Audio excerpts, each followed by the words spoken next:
Brasileiros, esta é a data mais importante de todas as que tenho vivido. Segredo? Tanta gente querendo salvar o presidente que vão acabar matando o paciente. A minha dica de hoje é a série A Casa das Flores. Mi envidia no é nada mais que puro amor.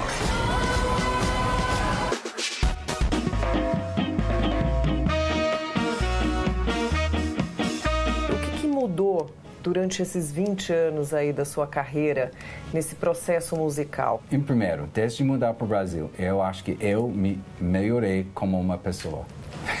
Em primeiro lugar. Se eu roubei seu coração, é porque te quero bem. Falo, gente, eu não sou especialista em literatura. E, de repente, eu estou virando especialista em fazer pessoas se apaixonarem pela literatura. Eu acho que no Brasil uma das questões mais sérias do ponto de vista de política pública na área cultural é manter o que já tem, para depois pensar em aumentar, para depois pensar em criar alguma coisa nova. Eu acho que devia ter uma lei proibindo criar qualquer coisa nova sem manter o que está atualmente funcionando.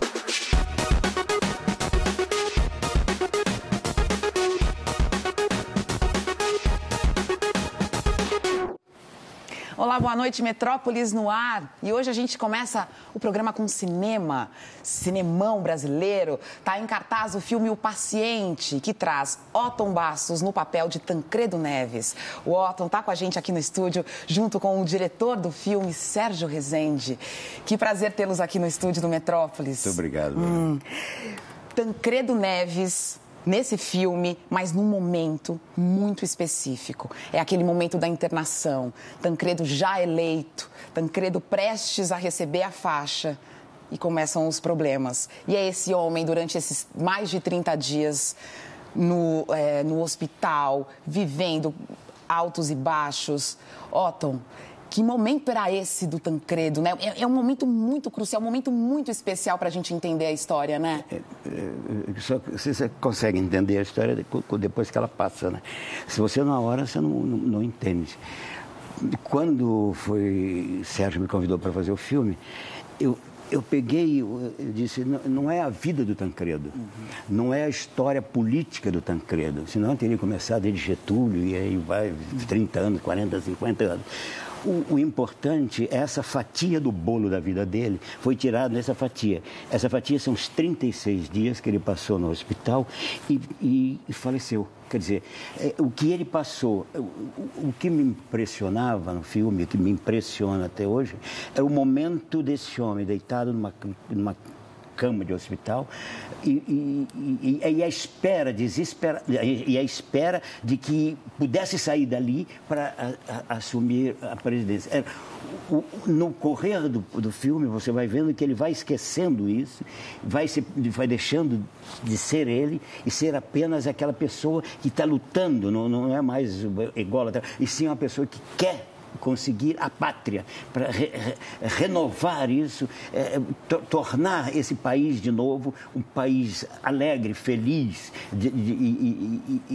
e um sol. Ele seria um sol dentro desse país para acabar com a sombra que estava aqui nesse país. Então, essa luta que é fantástica desse homem.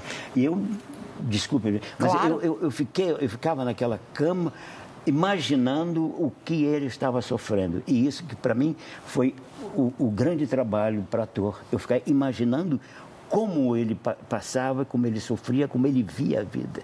Então, isso me deu uma dimensão muito grande como ator para fazer esse papel.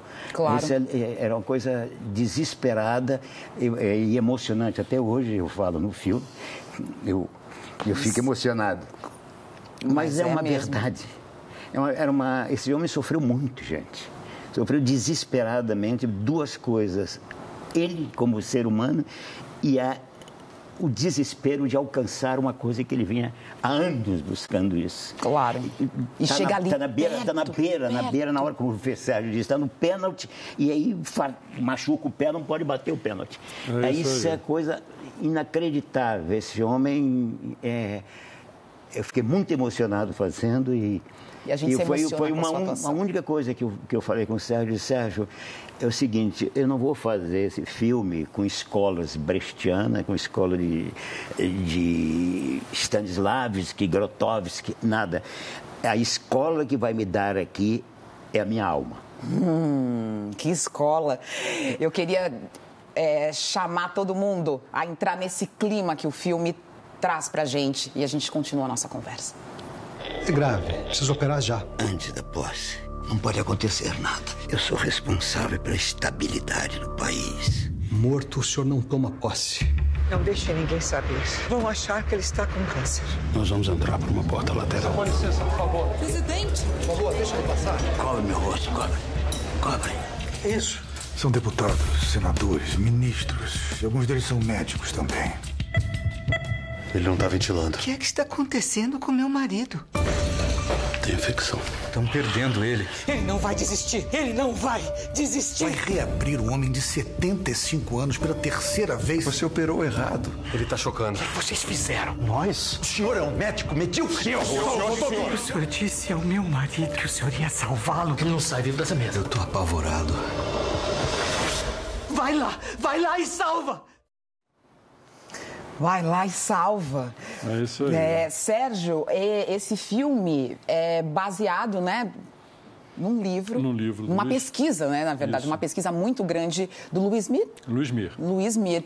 Ele teve acesso a todos os prontuários. Todos os prontuários do Hospital de Base de Brasília e do INCOR aqui de São Paulo. Entendi. Tudo que a gente vai, às vezes, visitar alguém no hospital e ver lá os médicos preenchendo aquelas papeletas, os enfermeiros. Então, ele tinha um dia a dia dessa internação. Acordou de manhã, temperatura 36 graus, eu não sei o quê, aquela coisa, os relatórios minuciosos. Então, a gente conta a história dos fatos, a brutalidade dos fatos.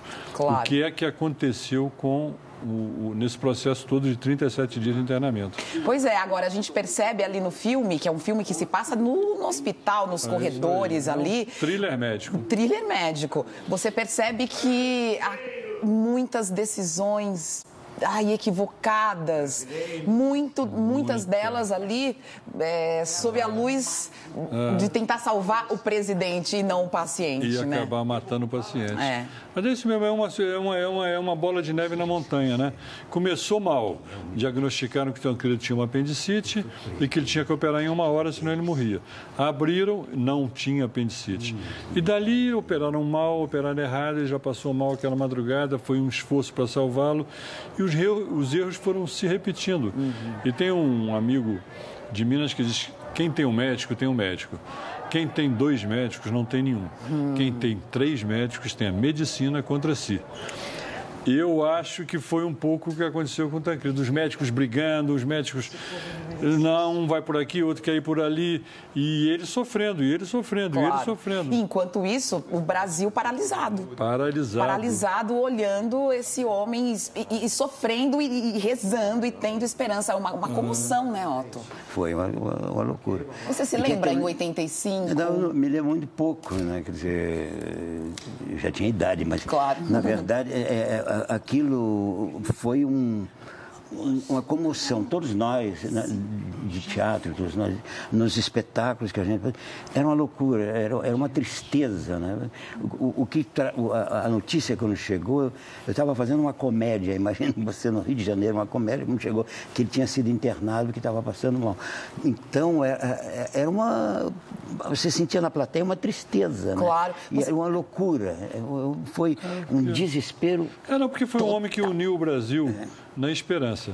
Depois de 20 anos de ditadura, vamos ter finalmente um civil na presidência. A eleição direta não passou, mas ele foi eleito indiretamente. O povo foi para as ruas comemorar. Então, ele uniu o povo na esperança. E, ao final, ele uniu o povo no desespero. Porque aquele sonho, aquela coisa que parecia que estava tão próxima. Assim como para ele a posse estava a 8 horas...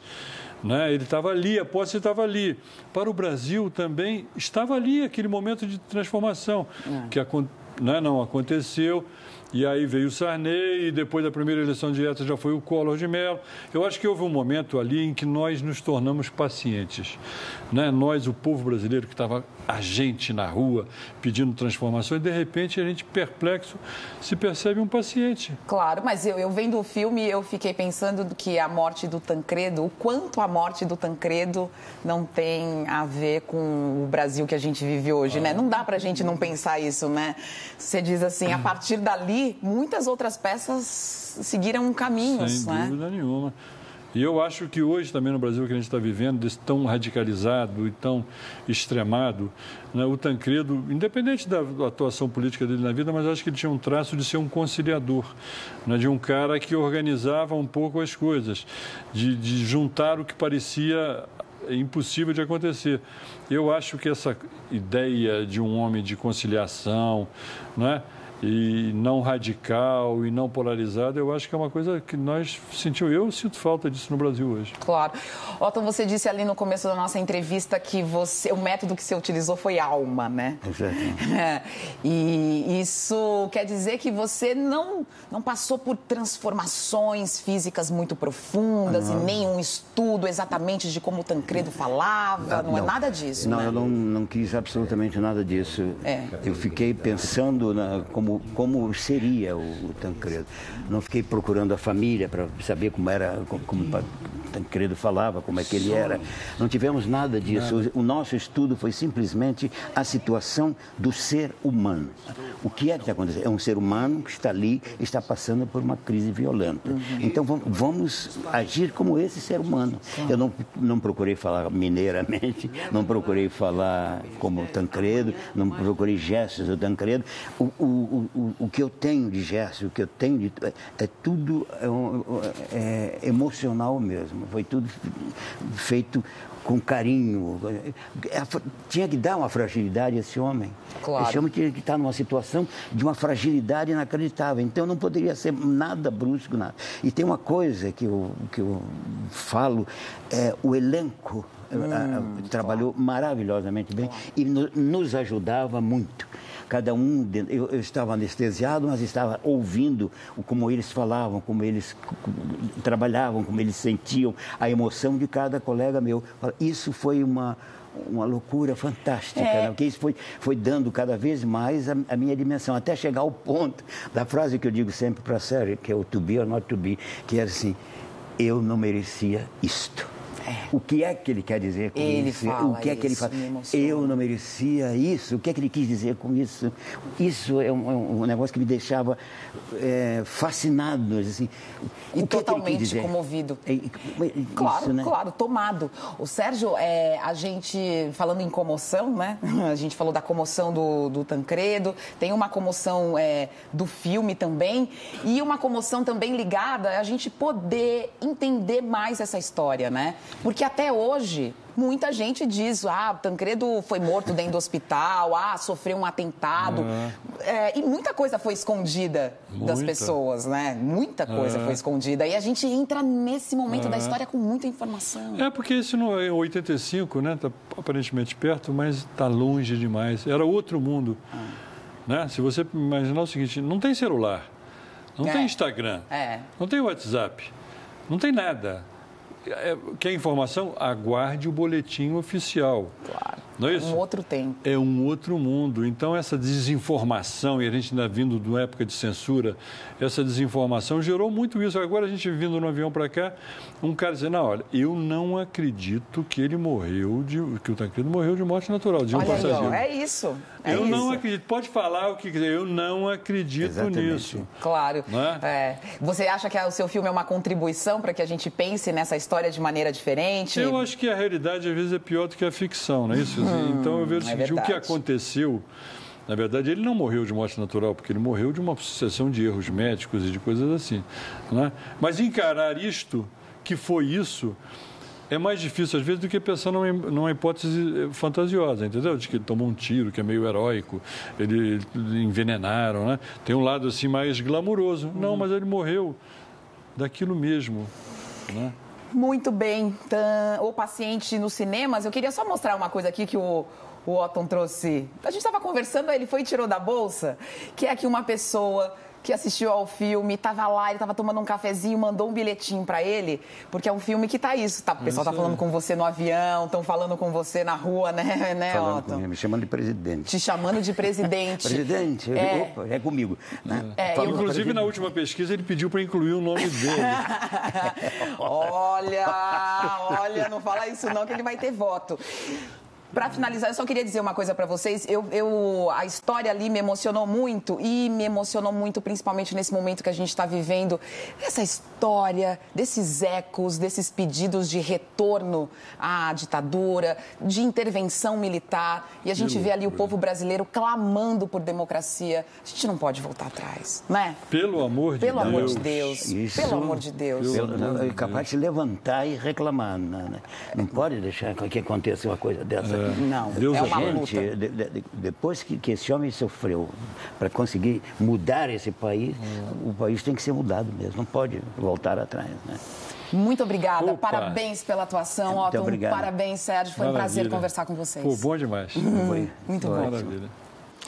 Olha, o Otton Bastos realmente está incrível, vivendo o Tancredo, e o filme mostra de uma forma muito clara o que muitas pessoas, inclusive as que viveram na época, não sabiam do que estava acontecendo. Ou seja, os bastidores todos que em Brasília do que estava acontecendo na volta do Tancredo, as pessoas ficam sabendo, e sabendo só agora, a partir da leitura do livro ou vendo o próprio filme. Ou seja, o tratamento não era do paciente, mas o tratamento era do presidente e as pressões políticas em volta do presidente. Então, é muito bom para a gente perceber um momento histórico do Brasil muito nebuloso, no início de uma redemocratização ainda muito juvenil. Parabéns, vale a pena. Bom, boa noite. De um drama histórico das telonas, a gente vai para um dramalhão mexicano nas telinhas. A Casa das Flores, uma série original da Netflix, no México, mostra que de perto nenhuma família é normal. Nosso colaborador Tony Góes é quem dá essa sugestão para vocês. Esta es mi casa. La florería es el pilar de la familia.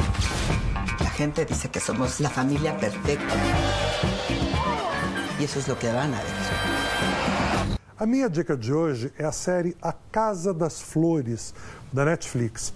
É mais uma produção mexicana que a Netflix está fazendo e, dessa vez, é meio que uma sátira às telenovelas. Inclusive, a atriz principal é uma das maiores atrizes de novela mexicana de todos os tempos, Verônica Castro, que os brasileiros conhecem de Os Ricos Também Choram, que foi várias vezes exibida pelo SBT. Mi Casa de las Flores es mucho más importante que este cabaretucho. A Casa das Flores é a saga de uma família rica que enriqueceu com uma floricultura, que é uma coisa esquisita, porque ninguém fica rico vendendo flor em uma única loja. Mas, enfim, e é uma família que está meio que se desagregando. O pai foi para a cadeia, a amante do pai se enforcou, deixou uma filha para o resto da família criar, os irmãos não se entendem. ¿Quién es Roberta? Es la amante de mi papá. E tudo isso tem uma irmã que tenta segurar as pontas de todo mundo, que é um trabalho de composição sensacional da atriz Cecília Soares. Ela faz Paulina de la Mora e ela fala tudo assim devagar, com muita pausa. Olvidé cancelar el mariachi. Isso virou um sucesso no México e já está pegando aqui também. A explicação para isso é que a personagem sofre de ansiedade e toma muito remédio para ficar mais calma. Enfim, Casa de las Flores, A Casa das Flores. Uma série muito engraçada com muitos toques de Pedro Almodóvar na Netflix. Aquí no hay mentiras, no hay envidia, no hay nada más que puro amor. E daqui a pouco, uma iniciativa transformadora no extremo sul da cidade de São Paulo. A Biblioteca Comunitária, que está criando uma nova geração de leitores e agentes culturais em Parelheiros. E também um músico americano que deixou a terra natal para tocar e produzir no Brasil em pleno edifício Copan. O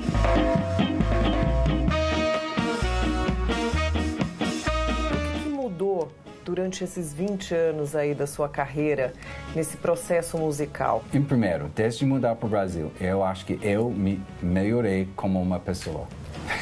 Em primeiro lugar. O segundo, como baixista, eu sei que tocar com grupos aqui mudou meu ataque totalmente no baixo.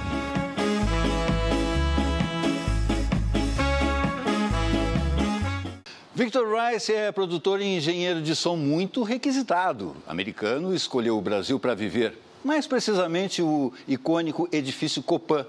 Além de cobiçado por grandes nomes da música, tem no currículo 2 Grammys latinos, é baixista e está em fase de acabamento do novo disco solo. Nada mal para quem sonhava em ser médico.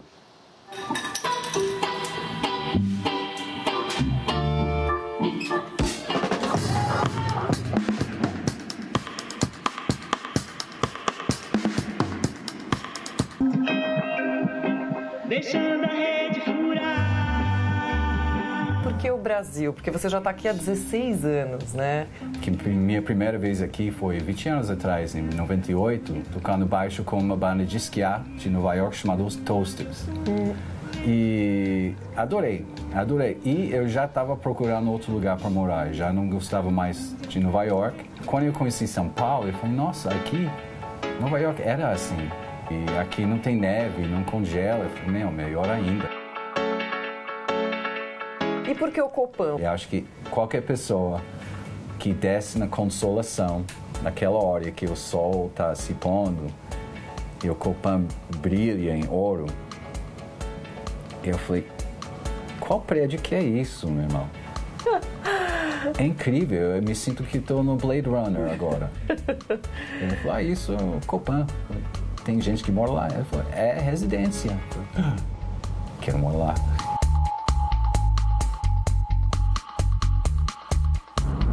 Você produz discos de artistas aqui nacionais, muitas bandas, né? Tem Bexiga 70, tem a Anelise Assunção, tem a belíssima Elza Soares. Nesses casos, eu entrei em várias etapas da produção.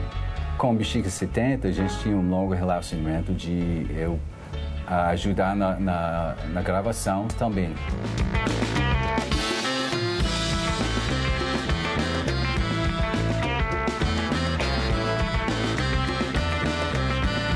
No caso da Tulipa, meu brother, né, o Gustavo, ele trouxe o projeto para cá, trouxe a família para cá e eu entrei no processo de mixagem só. Era pra ter sido em vão, como é que durou? Era pra ficar ali, por aí caminhou. Igual com o disco da Elza, infelizmente nunca cheguei a conhecer ela, né?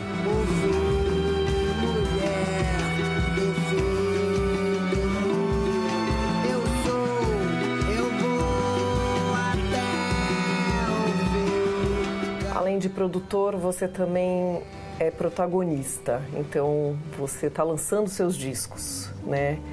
E, ultimamente, deixando mais espaço na agenda para isso. Isso é o plano. Depois de lançar o Smoke no ano passado, eu fiquei tão empolgado tocar essas músicas no palco e ver a resposta. Fiquei um pouco mais com coragem de fazer minha própria coisa. O Smoke é o primeiro de uma série de discos. Na minha cabeça tem mais 2 discos iguais a Smoke. Da mesma forma, de mesmos arranjos. Eu estou desenvolvendo uma batida que eu estou inventando aqui. Realmente acho que não tem fim, não tem destino, mas eu curto 2 paradas muito. Samba rock dos anos 60. E na mesma época, o que estava acontecendo na Jamaica era rocksteady. Era outra parada, outra dança. Mas a produção é tão similar. A produção, porque por causa da época, né? Então eu estou tentando fazer uma fusão dessas duas, que eu chamo de samba rocksteady.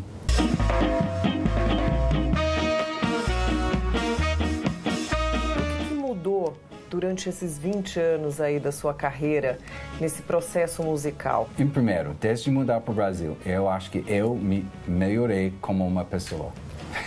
em primeiro lugar. O segundo, como baixista, eu sei que tocar com grupos aqui mudou meu ataque totalmente no baixo. Está mais percussivo e mais no tempo mesmo, mais preciso. Também, desde montar meu próprio estúdio, em 2010, eu sei que eu cresci muito como engenheiro, talvez como produtor, com certeza como baixista e como pessoa.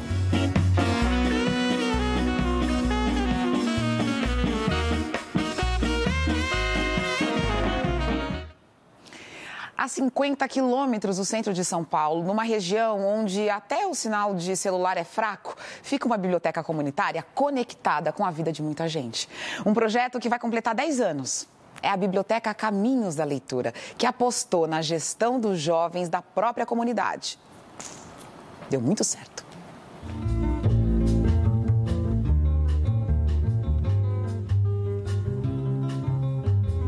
Se falava de Parelheiros muito pelos dados da violência ou pelas aldeias indígenas, e hoje a gente vê a biblioteca aparecendo. Quando fala em Parelheiros, muitas pessoas sabem onde tem aquela biblioteca no cemitério. A biblioteca comunitária, isso a distingue de outros modelos de biblioteca. Ela não é um espaço aberto para quem é leitor. Ela é um espaço aberto principalmente para quem ainda não é leitor. Bate uma enorme solidão, lembra a perda de um irmão. Mas aqui se faz presente com toda a emoção. Vocês levam um livro para onde? Aqui na comunidade. Vocês estão dentro de escolas, de creches, onde mais? De UBSs, onde mais? Na sorveteria. Na sorveteria. Um dos nossos projetos, né, que surgiu a partir das reflexões aqui da biblioteca, é o Centro de Excelência em Primeira Infância. Então, a gente faz visitas às gestantes, né? Começa na gestação. A gente acredita que o livro, né, é esse lugar de oportunizar para as crianças, para os jovens, para os adultos, o direito a fabular.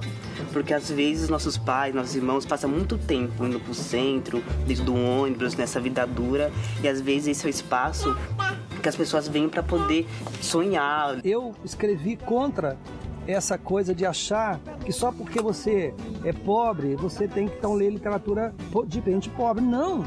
A literatura é exatamente o contrário. Ao invés de você rebaixar, você traz essas pessoas. Foi aqui, nessa biblioteca, que eu encontrei os autores negros e pude refletir sobre a minha identidade. Quando a gente fala de poder ler, o poder da literatura, a gente está dizendo da mudança social também. Eu me tornei mulher a partir da biblioteca, eu me tornei mulher negra periférica porque houve uma questão de identidade que eu me reconheci. Então, poder ler Oswaldo de Camargo, Luiz Ulfato, Giovanni Martins, encontrar alguns autores, as autoras, Carolina Maria de Jesus, Conceição Evaristo. Porque o que a biblioteca comunitária faz, uma biblioteca que tem jovens como mediadores, é picar os jovens com esse desejo da literatura. Mas eles já passaram 12 anos, 13 anos, 14 anos dentro da escola. É uma pena que a escola não consiga fazer isso. Então, essa é uma das coisas que a gente ainda quer investir muito nos próximos 10 anos, fortalecer muito para que os professores sejam mediadores de leitura. Os jovens, eles decidiram agora conversar com os alunos das escolas para que eles tenham o desejo e consigam envolver os seus educadores na paixão pela literatura. Então, um dia, achou uma parte que parecia ser perfeita. O que vocês acabaram de ver foi a mediação de leitura, né? Que a própria palavra diz, mediar a ação. A literatura ela não pode ser algo impositório, muito menos de algo que seja didático. A literatura ela tá para te transformar, mas uma sensação que você é responsável por aquilo. Se eu roubei seu coração, é porque te quero bem. Eu tenho um marca-página que eu amo, que me trouxeram de Portugal, que vem escrito assim: vai para a biblioteca, que isso passa. Eu falo, gente, eu não sou especialista em literatura. E, de repente, eu estou virando especialista em fazer pessoas se apaixonarem pela literatura. Ah, isso é maravilhoso.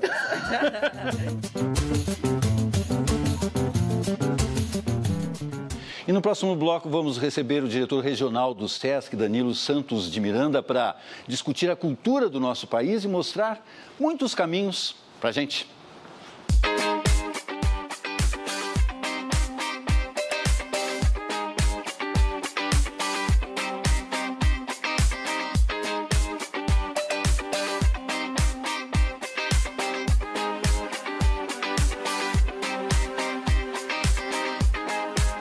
Nas últimas semanas, o Metrópolis tem discutido os rumos da cultura no país.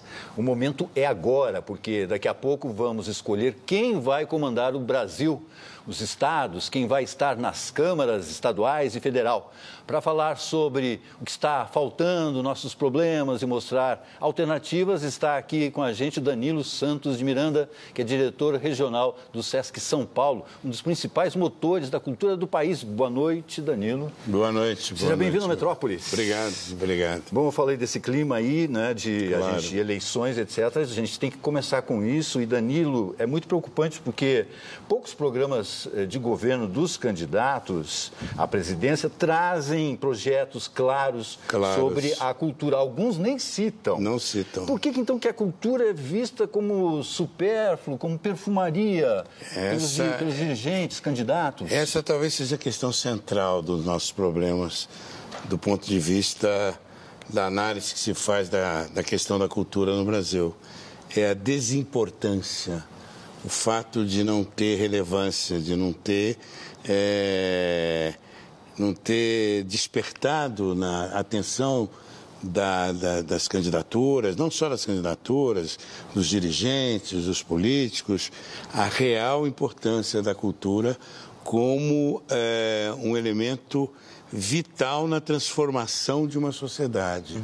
Não se faz uma transformação efetiva de uma sociedade sem a participação efetiva da cultura e da educação. Todas as questões relativas ao suporte, o financiamento, a infraestrutura, toda a questão relativa à formação de quadros, tudo depende em grande parte dessa falta de uma visão clara da importância da cultura e da educação, componentes de uma mesma realidade, insisto, para que possam, de alguma forma, transformar e ajudar a mudar o país.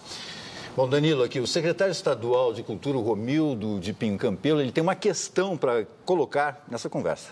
Vamos ver. Tem um terceiro olhar, um terceiro aspecto aí da cultura, que é pouco observado, que é a cultura com a sua dimensão econômica.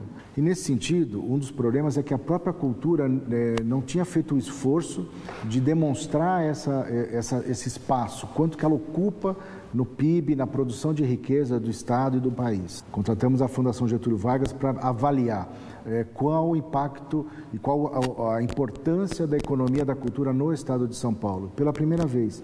E aí avaliando o resultado a partir da nossa Lei de Incentivo à Cultura, que é o PROAC, e para saber quando se investe em cultura, quanto se gera de empregos, de impostos, de quais setores da economia são atingidos aí quando se investe na cultura.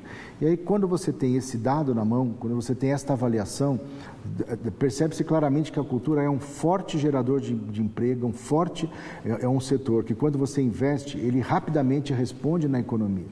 E eu acho que falta essa compreensão para muitos dos candidatos que estão aí hoje. É verdade isso, né? Falta essa compreensão, essa visão econômica de retorno da cultura economicamente. É um aspecto fundamental também. Existe um aparato imenso, uma movimentação fantástica, direta e indireta.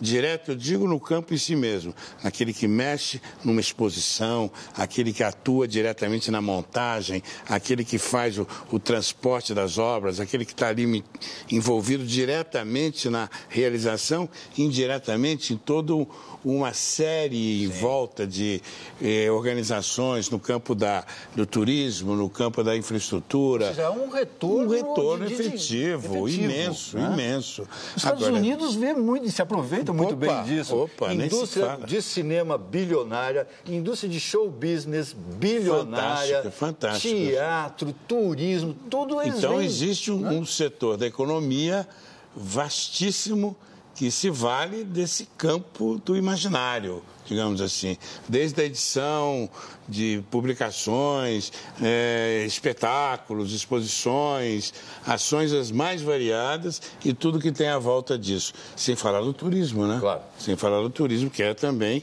um resultado efetivo no campo da cultura. Danilo, questões mais pontuais pois não. E, assim... As ordens. Lei Rouanet.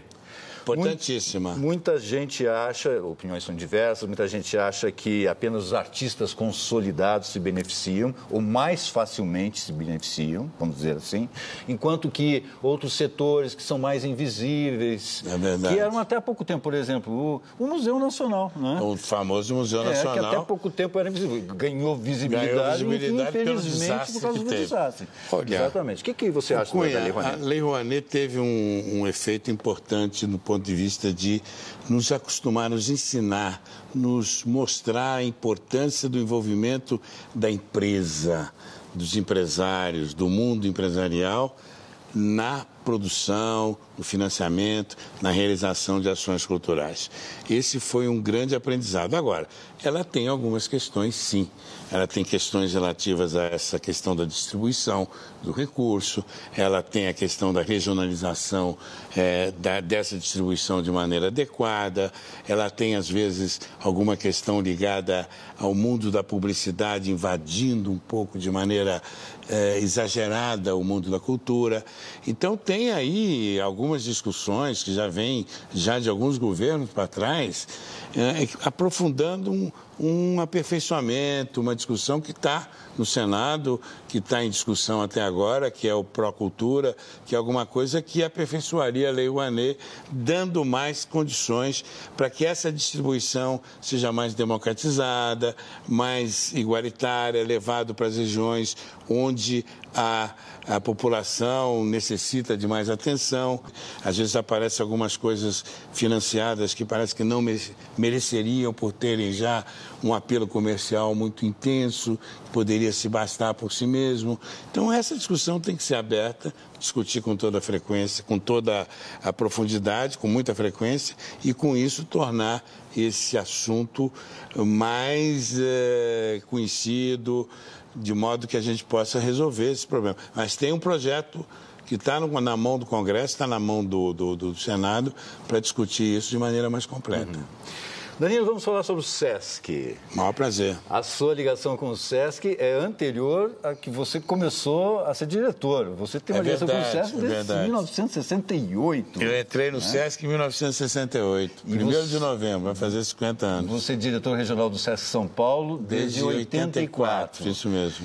E desde 88, o Metrópolis é sócio do verdade. SESC. Estamos sempre juntos. Quase não tem uma edição que não mencione alguma coisa nossa. Exatamente. Vamos falar de uma coisa muito legal, de coisas boas, que, aliás, falando no SESC, a gente fala de coisas boas. Nesse final de semana, por exemplo, nós tivemos o espetáculo do Roberto Lepage aqui, né? Aqui em São Paulo. A peça dele, 887, foi no 887, SESC. Uma peça de memória da vida dele, uma coisa muito profunda, muito interessante tê-lo. E tem uma exposição que começa agora nessa semana, que é a Biblioteca à Noite. Biblioteca à Noite. Biblioteca à Noite. É uma exposição que eu vi em Paris, exatamente auscultando ações que a gente traz para o SESC, a gente está sempre muito atento, tem muita gente que nos ajuda nesse processo, mas nesse caso eu tive o prazer e a oportunidade de fazê-lo pessoalmente. Trata-se de uma exposição em que você visita, de alguma forma, bibliotecas, né, pelo mundo afora, algumas verdadeiras e outras imaginárias ou criadas. Realidade como, por exemplo, virtual. Aí. Tudo na realidade virtual, com os óculos colocados, com o som no seu ouvido, e aí você mergulha nesse imaginário, nessa viagem incrível, e vai trocando de uma biblioteca para outra. Biblioteca no México, tem uma biblioteca na Europa, tem no Oriente, são várias bibliotecas que você tem a oportunidade de visitar, ver o funcionamento dela, circular pelas salas, pelas estantes. Agora, Danilo, o que chama a atenção, e frequentando as várias unidades do SESC aqui em São Paulo, é um público cativo e um público diferente do que a gente costuma ver em outros locais mais tradicionais aqui em São Paulo, tanto de teatro como de espetáculo, de shows, etc. e tal.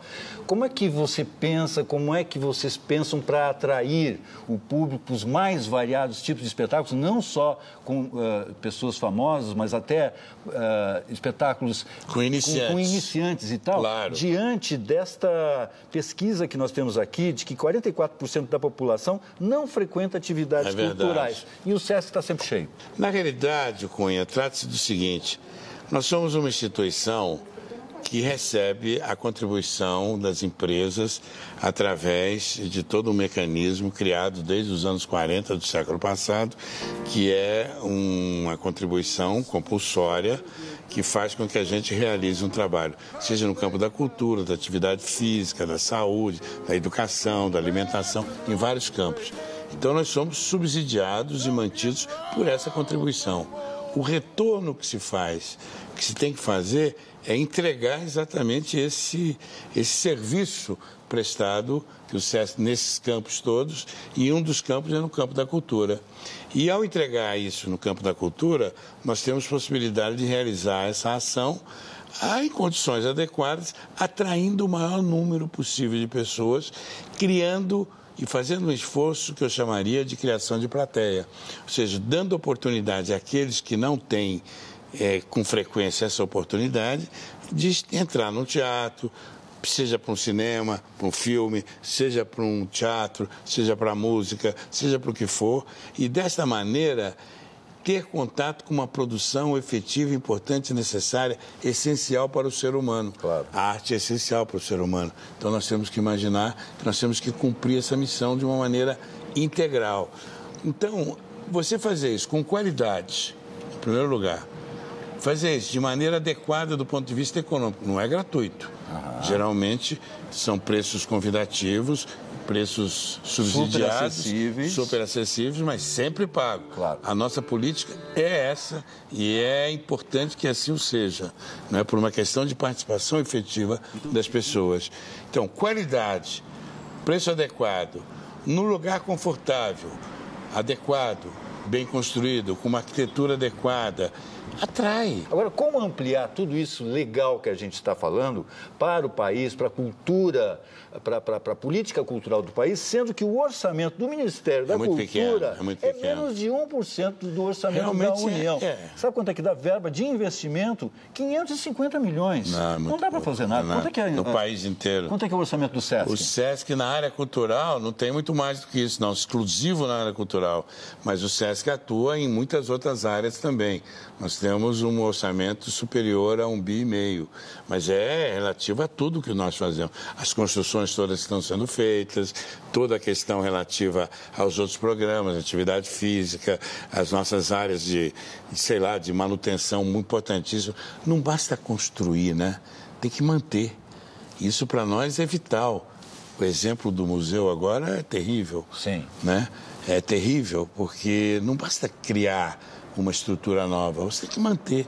E eu acho que no Brasil uma das questões mais sérias do ponto de vista de política pública na área cultural é manter o que já tem, para depois pensar em aumentar, para depois pensar em criar alguma coisa nova. Eu acho que devia ter uma lei proibindo criar qualquer coisa nova sem manter o que está atualmente funcionando. Né? E aí eu lembro, por exemplo, aqui em São Paulo, do Museu do Ipiranga, que está fechado há 5 anos. É verdade. E vai ficar, no mínimo, fechado mais 4 anos. Até 22. Mas olha, Cunha, ainda bem que o museu fechou algum tempo atrás. Sim. Porque estava com problemas de manutenção. Mas já poderia ter reaberto. A questão é que faltam recursos, a situação é complicada, o concurso foi feito, já ganhou um grupo, um projeto, né? Esse projeto já vai iniciar, não tem recursos ainda, mas eles estão captando. Há um esforço grande da universidade atrás disso, a diretora atual, a professora Solange, tem um esforço muito grande nessa direção.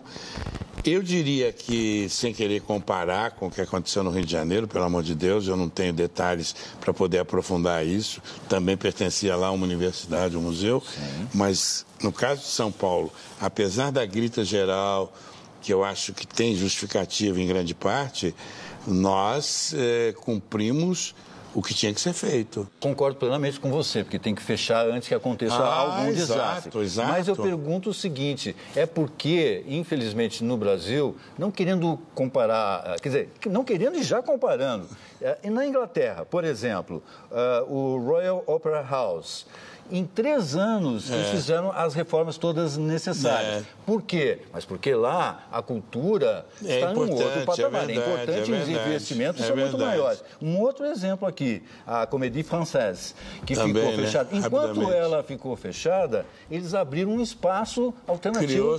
Criou-se que é o teatro efêmero, não é? Ou seja, e a França... Aí é aquilo que eu falei no início. A França é um grande exemplo, não é? A França é o grande exemplo mundial no que diz respeito à valorização da cultura, inclusive naquele aspecto que o Romildo falava.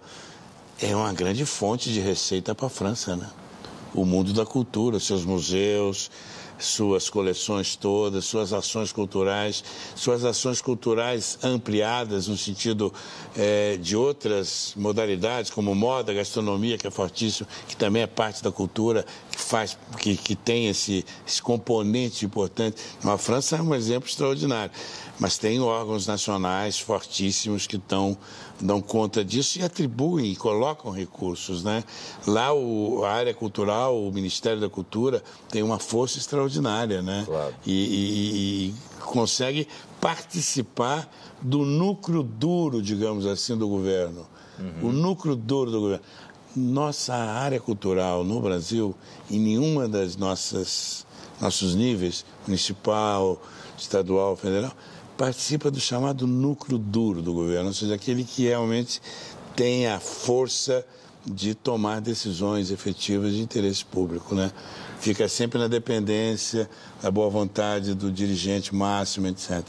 Danilo, para encerrar, como é que você está vendo o clima do país pré-eleições e o que você espera ou vê, como você vê o Brasil pós-eleições? Bom, eu acho que para contribuir para essa necessidade efetiva que quem for vitorioso vai ter, é buscar um processo de pacificação nacional, de tranquilização, de buscar caminhos adequados, mostrando o seu projeto, aquilo que realmente deseja fazer e que vai dar resposta àquilo que o Brasil, que o país deseja que seja feito. Vão tentar, independente de quem chegar lá. A cultura tem um papel vital nesse processo.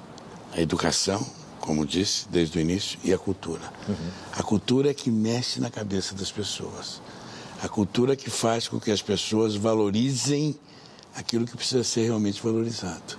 Isso vale para a economia, isso vale para a saúde, isso vale para a atividade física, isso vale para a política, isso vale para tudo. Não é otimismo e nem é algo assim utópico que eu imagino. Eu imagino efetivamente algo que possa colaborar para transformar esse país. Danilo, muito obrigado pela sua participação aqui no Metrópolis. Isso só configura que entre nós, entre Sesc e Metrópolis, só se constrói pontes, corredores e portas sempre abertas de um lado e do outro. É isso mesmo. Obrigado sempre. Obrigado a você. Tchau, tchau. Muito bem. E agora? Agora é hora da gente viajar por aí. Exposições pelo mundo.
Estamos de volta para encerrar o programa com uma dica. É a exposição AI-5, 50 anos. Ainda não terminou de acabar. Em cartaz no Instituto Tomiotaki.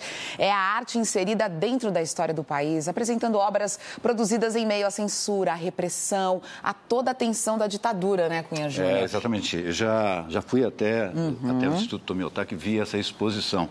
Além das obras, você pode ver textos, documentos da época e entrevistas. Momento importante, não é, para a gente refletir e pensar o nosso país, a nossa sociedade. Está em cartaz até novembro. Mas vamos embora, Adriana? Vamos, mas voltamos na terça-feira, logo depois do Jornal da Cultura. Tchau, tchau. Tchau, tchau.